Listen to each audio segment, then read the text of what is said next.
188 اے رسول کہہ دیجئے میں خود بھی اپنے نفع و نقصان کا مالک نہیں ہوں مگر اللہ جو چاہتا ہے وہ ہوتا ہے. اور اگر میں غیب کی باتیں جانتا ہوتا تو بہت سے فائدے حاصل کر لیتا اور مجھے کوئی تکلیف بھی نہ پہنچتی.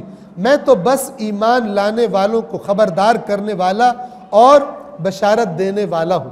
ہم پہلے عرض کر چکے کہ اللہ تبارک و تعالیٰ نے خود فرمایا عالم سورہ جن میں عالم الغیب فلا یظہر علی غیبہ احدا.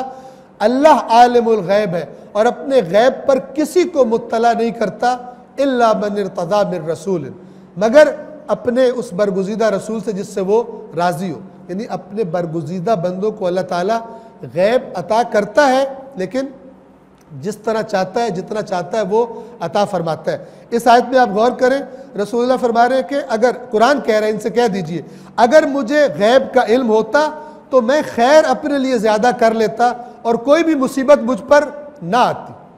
لیکن رسول اللہ پر مصیبتیں آئی ہیں, مشکلات آئی ہیں, تو فرما رہے ہیں کہ بذات خود میرے پاس کوئی غیب نہیں ہے.